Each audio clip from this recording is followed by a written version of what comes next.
All right, in today's video, we're going to talk about adding and subtracting polynomials. Now, obviously, you don't have a notes packet to follow along with, so I've just written down some examples for you to follow along. And then once you watch this video, there'll be problems that are just like this that you'll answer on Schoology. So the big thing when we're adding and subtracting polynomials is you want to look for same variables and same exponents. Everything has to match except for the coefficients.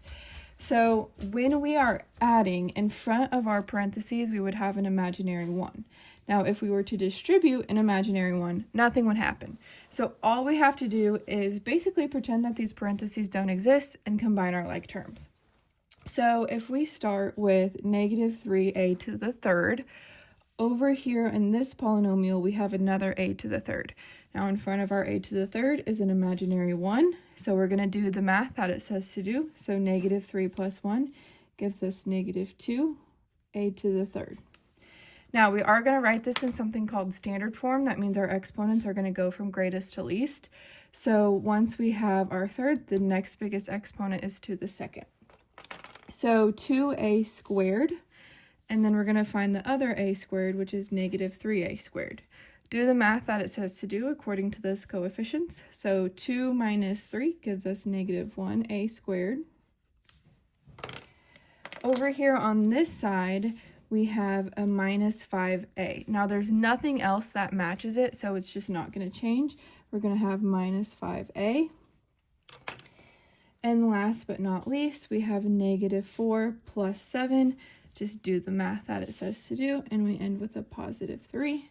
And that's your answer. So that's adding polynomials. Again, just finding your like terms, same variables, and same exponents. You have to make sure you get both of those things. The next problem, if you want to pause it and write it down, please feel free to do so. But this time we're going to be subtracting. Now this minus, we basically have a minus 1. We need to distribute that negative sign to everything in the second set of parentheses. All that's going to do is basically flip all your signs. So everything that was positive is going to become negative. Anything that was negative is going to become positive. So our first set of parentheses, nothing's going to change. I'm just going to rewrite that just without the parentheses, because again, that one has a positive 1 in front of it. It's not going to do anything. So plus xy, and now we're going to distribute that negative 1.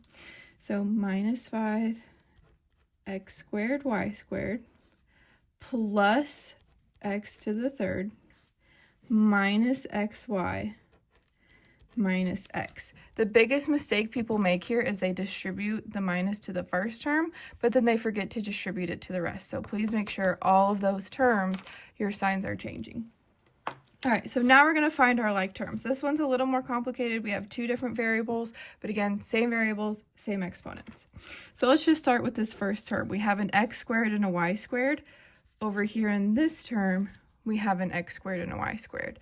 So do the math that it says to do. 7 minus 5 is going to give us 2. Our exponents do not change when we combine like terms. They never ever change when we combine like terms. That's only multiplication and division.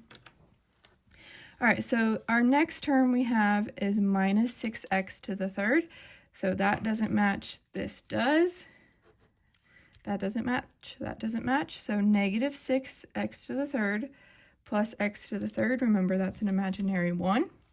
So negative 6 plus 1 gives us minus 5x to the third.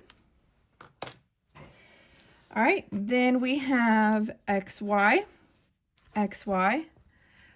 1xy minus 1xy is 0.